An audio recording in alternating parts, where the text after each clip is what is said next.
It all comes from the neck up. If you transform the way that you think and apply yourself, you'll transform your physique. Waking up in the morning and getting out and getting sunlight, that should be incorporated with movement, obviously. Make your day start with hard stuff, because the rest of the day will be easier. Don't let your environment control you. Control your environment. So you need to take responsibility and action right now, regardless of what people say. If you hurt their feelings, so what? Doesn't matter.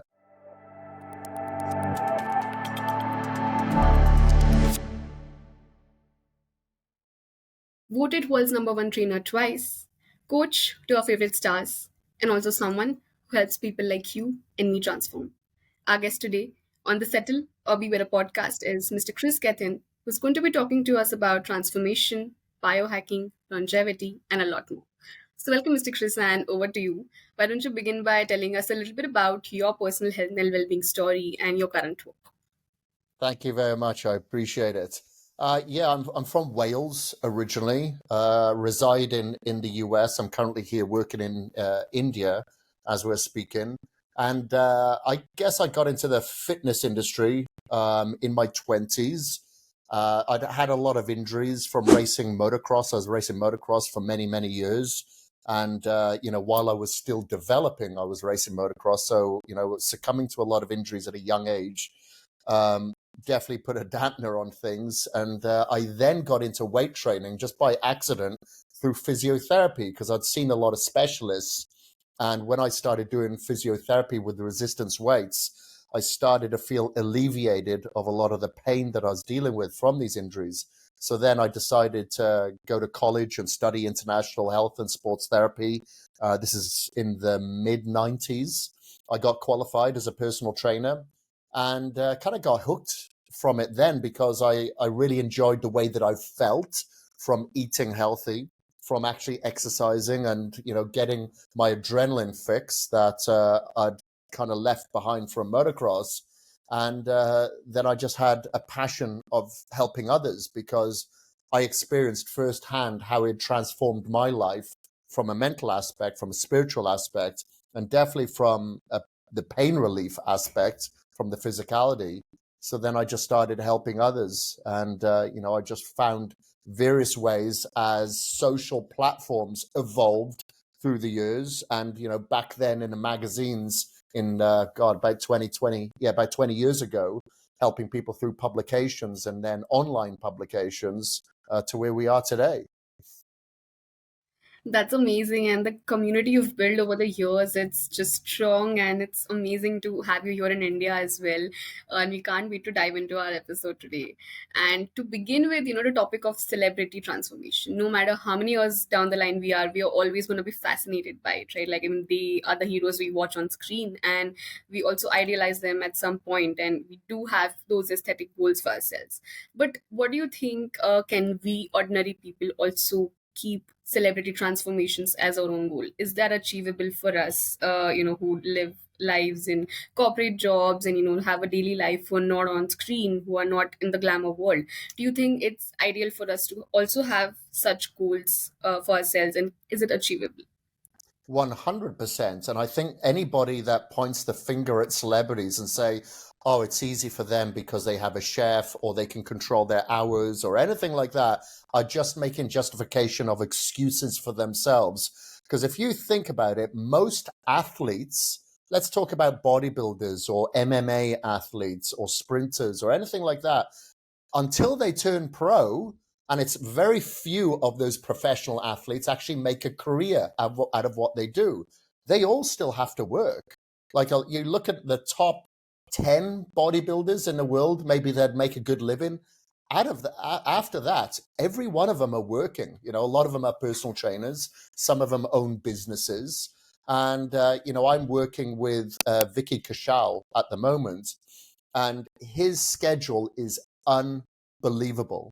If I get him to do 2 cardio sessions in a day and 1 weight training session, which, adds up to about maybe an hour and a half total, and this happens 5 days a week, he will end up getting about 4.5 hours sleep, because his filming schedule is that long.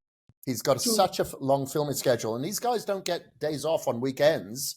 They're filming weekends as well. And, but he doesn't make the excuse. He doesn't make the excuse after he's finished filming and say, oh, I'm too tired to train or I'm too tired to do cardio. No, he does it. However, the majority of us who hold down normal jobs as well will use that as an excuse. We'll just say, oh, it was a long day, had to take care of the kids. I had a long, drive to work. At the moment, he's driving about an hour and a half to a shoot location and an hour and a half back. It's a long day, but these guys do not make excuses. It's only because we happen to see them on a screen where thousands upon thousands, if not millions of people see them, that we take notice. There's a lot of people out there like walking the beach right now or walking on the streets that put in the same work, but we don't see it. And that's the only difference. The best transformations that I've had with clients are people that you and I would never recognize in the streets because they're not on a big screen, but they want it bad enough. Like I've had a female who was a single mother of 3 have better transformations than a guy that was much younger that had no commitments, no family commitments, owned his own company, but she got better results because she just wanted it more and didn't come up with excuses. She only came up with commitments. So some people justify their excuse and say, whoa, me, it can't be done. And others go, no, I deserve this for myself.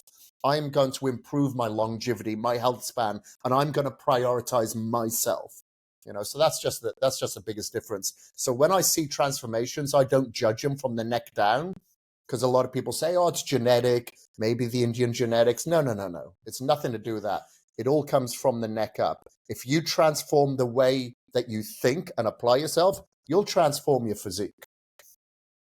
Absolutely, that makes so much sense because very often we do have those goals, the similar goals that celebrities have gone through transformation, but we idealize that we want to have that body, but we never get through going those first few steps or being that committed with little things in our lives, right? So that makes so much sense. And it's New Year's, as cliche as New Year, New Me sounds. It's really an opportunity every New Year to do something more for yourself and be a lot more committed. It just feels like a new opportunity to work on yourself, right? So what would you think are some of your top 5 things that people can definitely consider today that might not be very tech oriented or might not be too expensive on that side, but they can definitely start doing this New Year, your non-negotiables on health? Yeah, for sure. Like, great question. Like the majority of things that we can apply are all free. However, a lot of people don't value them because they're free. So a lot of people will, ignore it and think that they need to buy the best supplement, the newest technology, the newest quantification in order to transform. It's not the case. So the one thing that I always tell my clients to prioritize, even though it's going to be very difficult, like I said, what I'm dealing with Vicky at the moment, because he's filming such long hours, is sleep. Go to bed early, which is very tough for a lot of Indians to do. A lot of people will ask me if I want to meet them for a coffee at 8 o'clock in the evening, and I'm going to bed at 7:30 in the evening. I wake up early, but I go to bed early. The longer you stay up at night, the higher your cortisol levels will remain, making it very difficult to burn fat and build muscle because you become insulin resistant and you're not releasing serotonin or melatonin. So going to bed early and getting a good night's sleep is number one, and not 5 days a week. Yes, it includes Saturdays and Sundays. Number 2 is hydration. Our bodies are made up 70% of fluid. We're not going to be able to transport nutrients around the body or hydrate our brain to give us energy if we're not hydrated. A lot of people are too lethargic, or they get headaches, or they become too fatigued when they do work out, is because they're not hydrated. So I've always got a gallon jug with me to drink water, to make sure that I drink that by 6 o'clock in the evening, so I'm not up during the night peeing as well. So number 2 would be that. Number 3 is going to be sunlight. Waking up in the morning and getting out and getting sunlight. That should be incorporated with movement, obviously. Getting your cardio in, making sure that you're moving. The most important muscle that we have is not our pecs, it's not our shoulders, it's not our biceps, it's our heart. So you need to work your heart with activity every single day. along with sunlight, if it's possible. Of course, if you're staying in a place like Delhi or Mumbai, it is going to be a little bit cloudy because of the smog, but you're still going to get those beneficial rays and vitamin D. And vitamin D is not a vitamin, it's a hormone. It actually helps with hormonal production. So that'll actually give you more energy as well. So movement and sunlight in the morning is essential. And number 5 is going to be consistency with your nutrition. Because a lot of people are good some days, they're not very good with the others, or they try to do too much at once. Just implement little changes. If you're drinking full sugar Coke, then maybe just have some Diet Coke every now and again, or have some carbonated water and add some natural flavoring to it. So that can be a very small, easy swap. And, making sure that you eat little and often. So the more frequent meals that you can have throughout the day, and I'm talking about little meals like size of your fist, the better your blood sugar stability will be. So you won't have a crazy crash. So you'll be low in energy, which then requires cravings to get your sugar level straight back up. And you have this fluctuation throughout the day, which is not good. Not good for energy, not good for cravings, and it's not good for longevity. So making sure that you're eating little and often. And if you cannot physically eat a meal, then drink it. Just have a shake, have some protein powder, and drink your meals. Every single meal should have a form of protein. And it's not just for muscle or muscle maintenance. It's for your hair. It's for your skin. It's going to be for your nails, for your eyesight, for that collagen production. So, you want to remain young and healthy. You want to start off with those 5 pillars to begin with. That's amazing. And these are some great, easy insights to have in our mind. And some of them we absolutely neglect, especially getting sunlight in the morning because we are in such a rush to get to work or to get our first meeting of the day started. We don't even go out. We don't even wake up on time, right? Like if we sleep late or at night. So that makes so much sense. And just a counter question on your last point when you said that we should try to eat more frequently, right? In small quantities.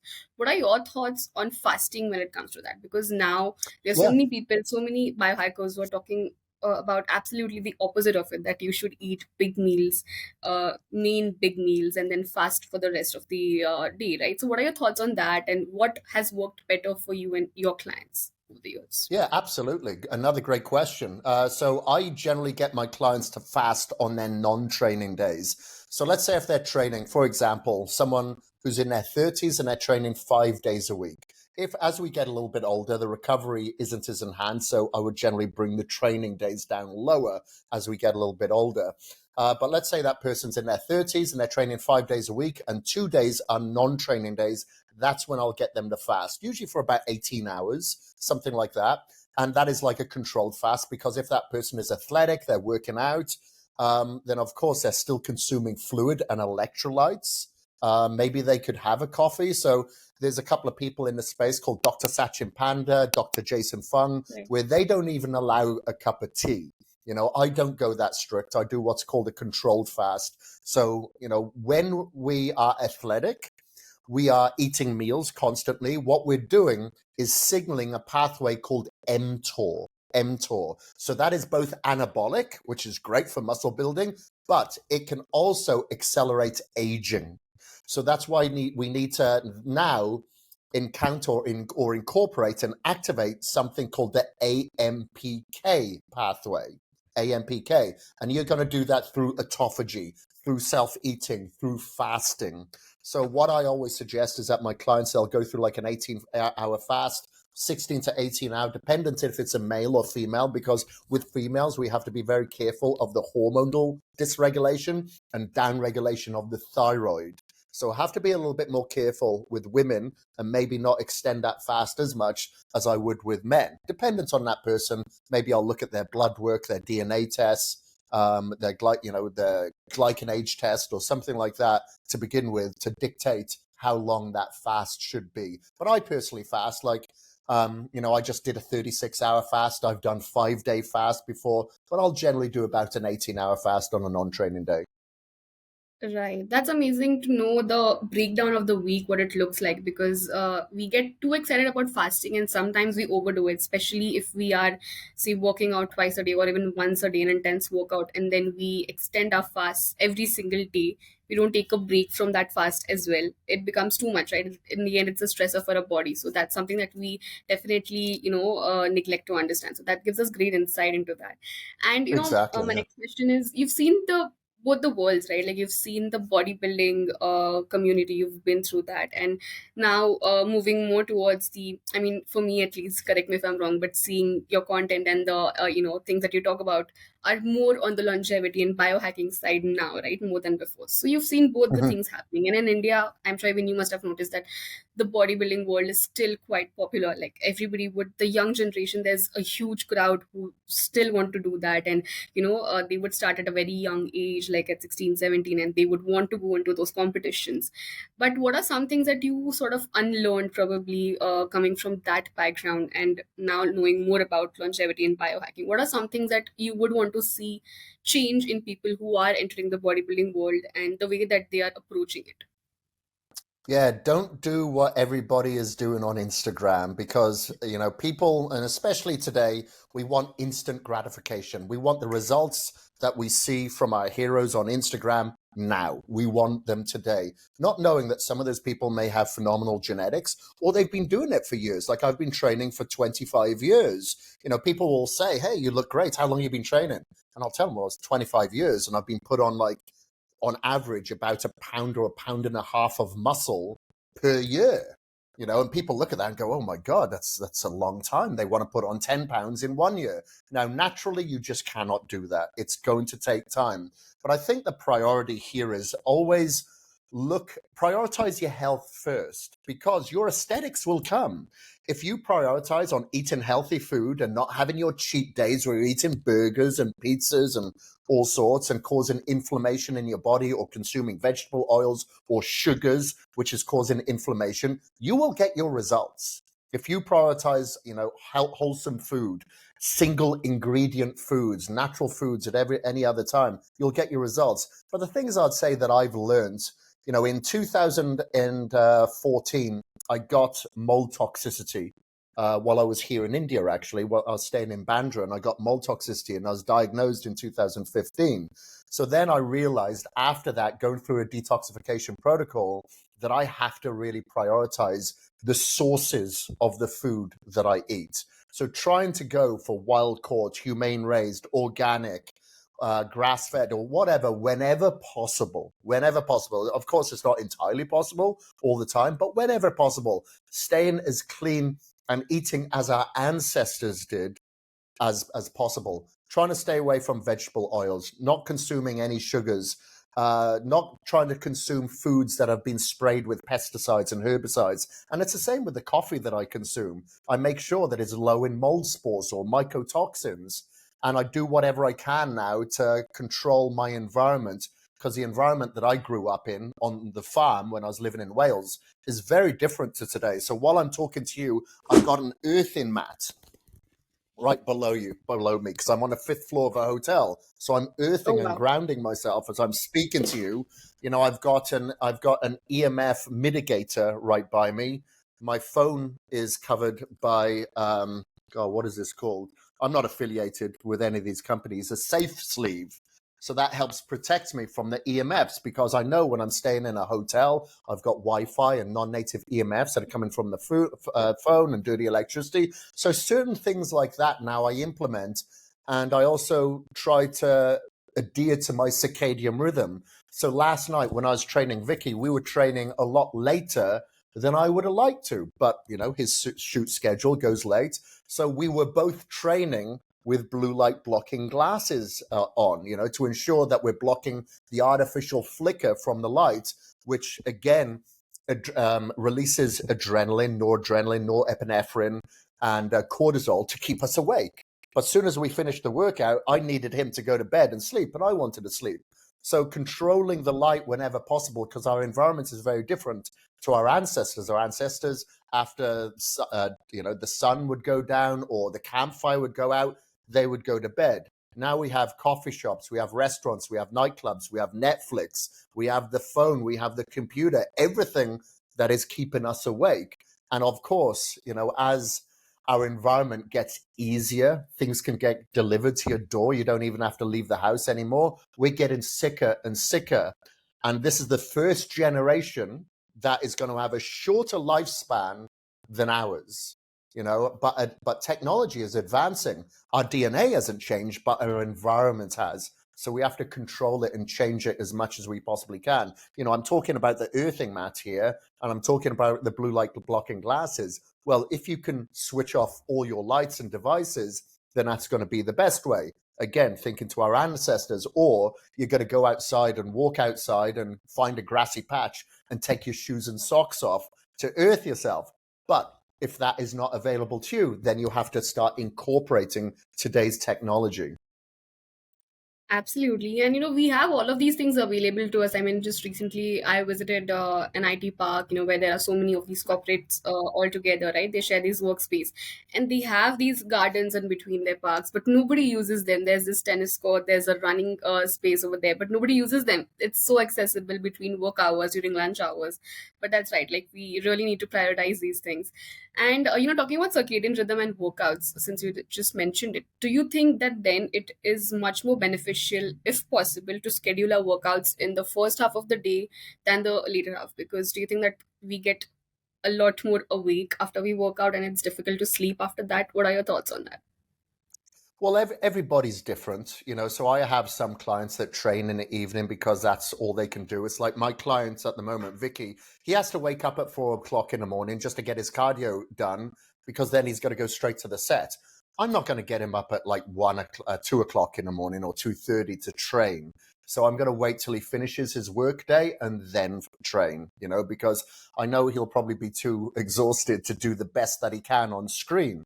And remember, he's not getting paid to look like an athlete. He's getting paid to be an artist on screen, first and foremost. So I need to, ensure that we prioritize that. But yes, it is going to be better for the most part to start off early in the morning with activity. I always tell my clients, start your day off with hard stuff. Make your day start with hard stuff, because the rest of the day will be easier. When you start the day with movement, with activity, with working out, your body then starts assimilating the food much more efficiently. So you have more energy physically, and then mentally you start releasing endorphins. So you have more mental energy. If you can then have a cold shower or an ice bath, again, that's starting the morning with hard stuff. That is going to help release or mobilize fatty acids, but it's also going to help stabilize your blood sugar levels throughout the rest of the day, and it tones the vagal nerve in your neck, so that gives you more mental stability throughout the day. So it's always best to do all the hard stuff in the morning whenever possible. That's one interesting insight, because I mean, doing things that make us feel uncomfortable in the morning and, conquering that is like we've already conquered the first half of the day, and there's nothing else that can possibly get us down throughout the rest of the day, right? Let it be work calls, let it be anything, let it be family issues. We underestimate what it can do for us throughout our whole day, just doing that little thing that makes us a little bit uncomfortable in the morning, but we go through it. Y- So that's one great Yeah, advice. you handle those things so much easier with a different perspective or an open mind. And our biology, so we're fighting, of course, whenever we go to the supermarket or we go to Starbucks, we're fighting that counter, the checkout that has all the fast food or the cakes or the high calorie drinks. We're always fighting against that anyway. But our biology is also designed to be lazy. So we're fighting against that as well. Our biology is designed to preserve energy, to store fat, to protect our internal organs, and just in case we go through some type of famine.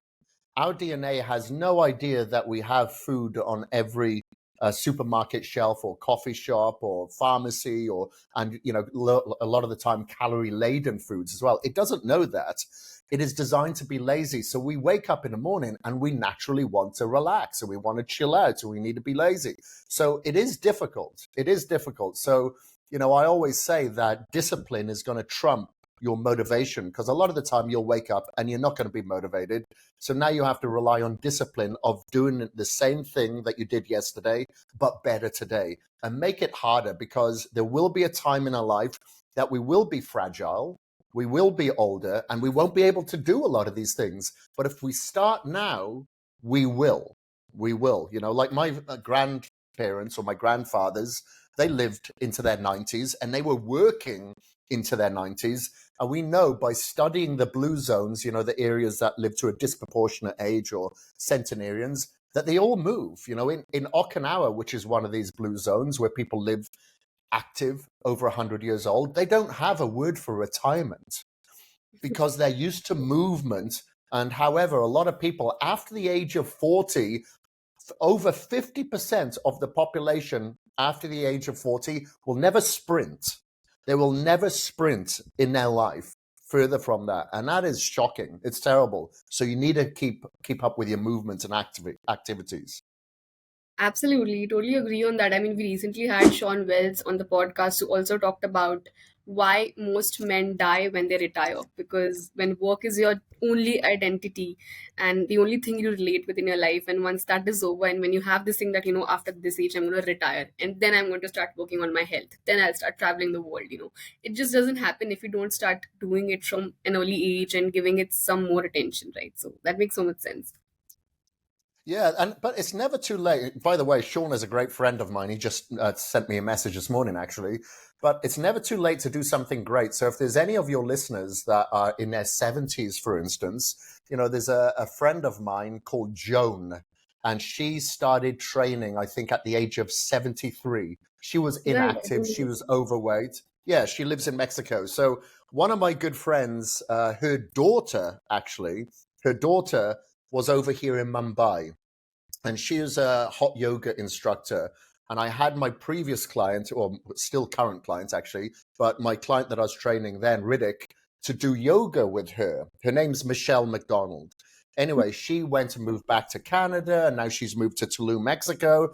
And then she got her mother training in her early 70s, and that's her mother, Joan. So it's a small little circle, small world. And I was just with her about a month ago in Tulum, Mexico, and she's a huge inspiration.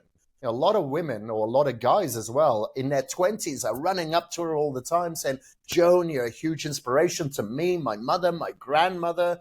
So she is proof in the pudding that even in your 70s, you can begin and do something great. And I did an interview with her about 2 years ago, and she got really, really emotional and started crying when I was interviewing her, because she said, I cannot believe how much better I feel. I wish this is something that I discovered earlier, but I'm just so happy and grateful that I discovered it now.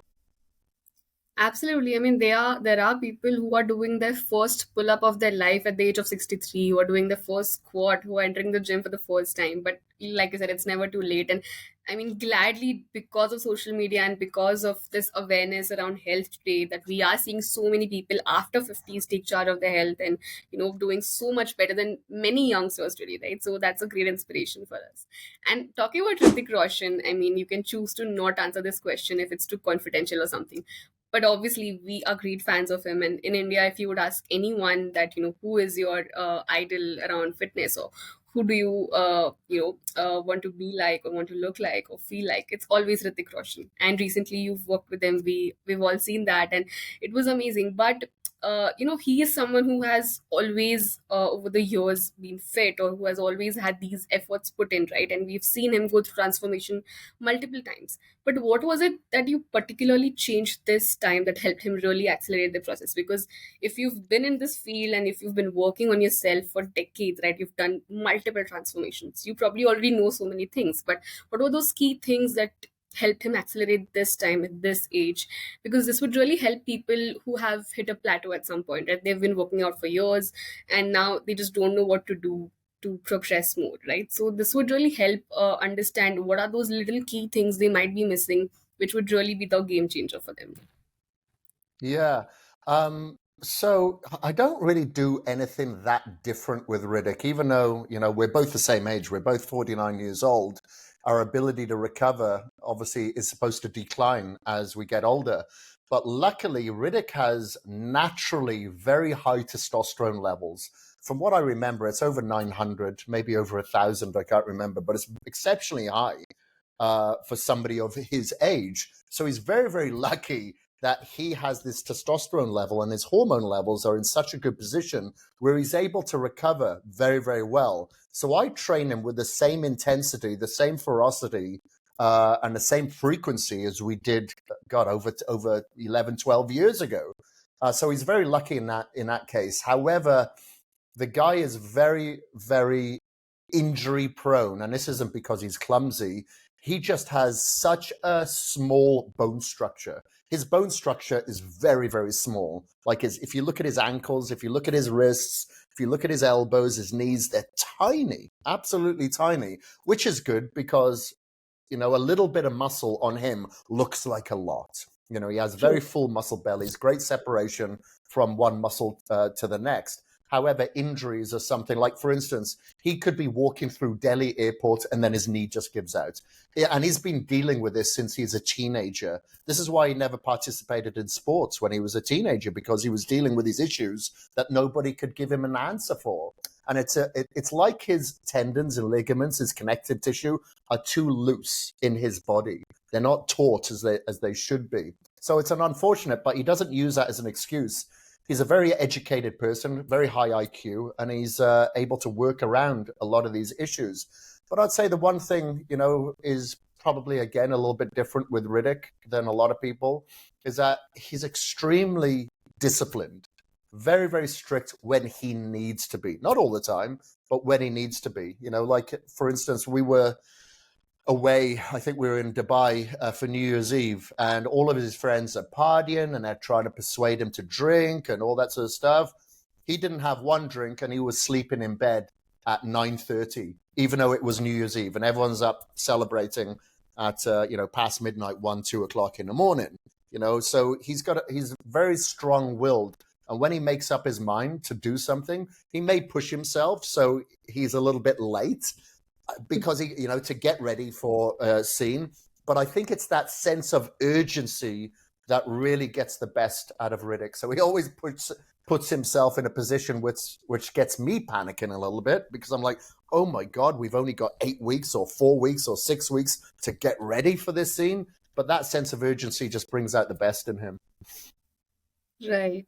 Of course, and I think my biggest takeaway from today's episode, from whatever you've talked about, is respecting your circadian rhythm and your sleep cycle is so important, because that in itself can make a major difference. I mean, just doing that for a single week can, change the way that you are functioning the whole day, that you're, handling stress, that the way that you're also, your energy levels, so many things, right? So just these two things would be like the key things to focus on, that we have completely, it's all over the place right now for most of the people, right? So that makes so much sense. And for some people who probably might not be able to afford a trainer or don't have an access to a good trainer, what would you say are some things that they can definitely begin with from next year, and that would help them be more accountable in life, and that'll help them have that discipline with their workouts and nutrition? Yeah, so this is a great time to be alive and to be able to transform, because there's so much free content on the internet. I've put out a lot of free content. Of course, I've got ebooks out there that cost like $20 as well. I've got a video series that people can follow from day 1 to day 12, to month 12, so day 52. Should they want to transform, they follow that video every single day. They follow my workouts, they follow my cardio, they follow my nutrition program, the supplement regime, the biohacking regime, so they can be here on day 1 and basically have me hand holding them to day 52, 12 weeks later. And they're part of a community. So you have the transparency where no one is judging you, but they're there to support you, and you have the accountability. So that's an option as well. It's not free. It costs like $257. But if you cannot afford a personal trainer, well, maybe that's the next best option. But there's free content out there as well. Like, I'm not doing any weight training at the moment. I'm doing a lot of functional training like boxing and kettlebells. The kettlebell workout that myself and my wife followed yesterday was free. It was on YouTube. She found it. We followed that for like, I think it's like a 40-minute workout. So there's no excuses now. You can find all the information at your fingertips. When I was growing up and I was in mid Wales, living on a farm, there was no one I could lean to. So I just bought like health and fitness and bodybuilding magazines and just read them front to back. I didn't take it all as gospel. In the end, I took it as like my own book. So I'd take a chapter out of that magazine, take a little bit out of that magazine, take a little bit out of that. And if it worked for me, then that would be my own magazine. That would be in my own book for me to follow for the future. But now it's so much easier. Now, instead of me looking at the pictures of the athletes in that magazine, now, today, we have the opportunity to interact with them, to ask them questions, to engage. So I'd say just take advantage of it. People that say they don't have the money, again, are just using another excuse. You think about it, there's only a couple of ways to really take care of your health or transform, but there are millions of excuses. So which one is easier to lean upon? It's the excuse. I hear them every day. I'm staying in a hotel here at the moment, and someone came up to me yesterday who has come up to me probably every 3 months for the past couple of years that I've come and visited India.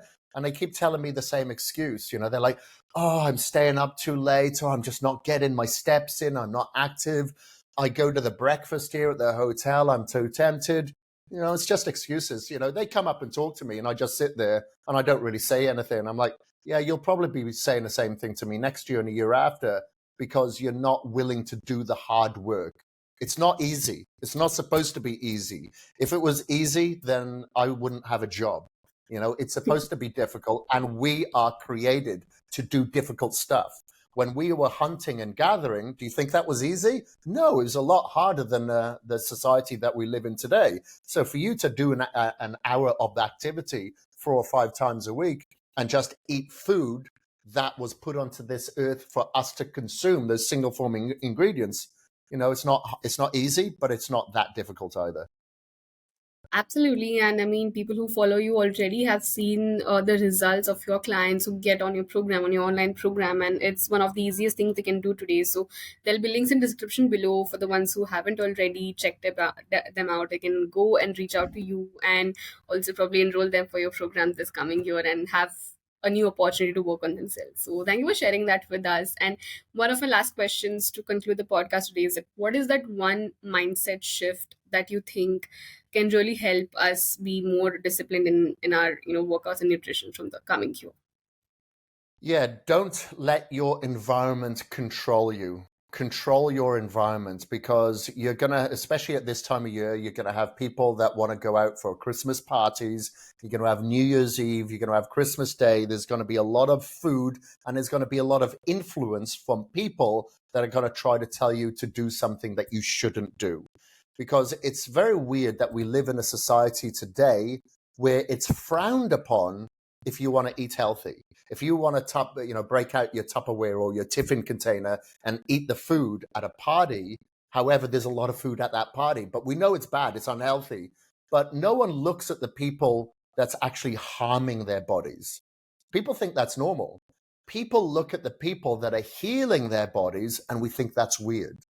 And it's very easy for us to go, you know what? I don't want to be the weird one. I want to fit in, and I'm going to eat the bad stuff, or I'm going to drink the alcohol.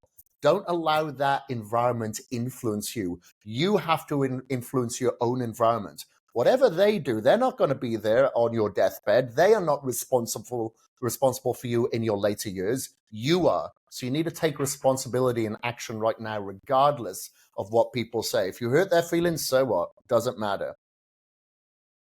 Absolutely, that's a lovely message, and it's been amazing to spend this hour of the morning with you. That brings us to the end of the episode today. Thank you so much. We're absolutely grateful to have you here. And like they say, that the most successful people always make time, and you're truly the example for that. I mean, we're really grateful to make you were able to make time for this recording with us out of a busy schedule and a travel schedule. We're really grateful to have you here, and also we hope to see more of you in India here. Of course. Thank you ever so much. Really, really honored to be on your platform. And hopefully this has influenced some people one way or another. Absolutely. That's it for today's episode. I am Sakshi Pawar and I'll be your host for the Settle or Be Better podcast. So stay tuned while we bring more inspiring stories your way. You know the drill. Subscribe to the Settle or Be Better podcast, like, share, and comment on our videos. And oh, hit the bell icon because you don't want to miss the mind boggling health discussions we're about to bring for you. Why settle when you can be better?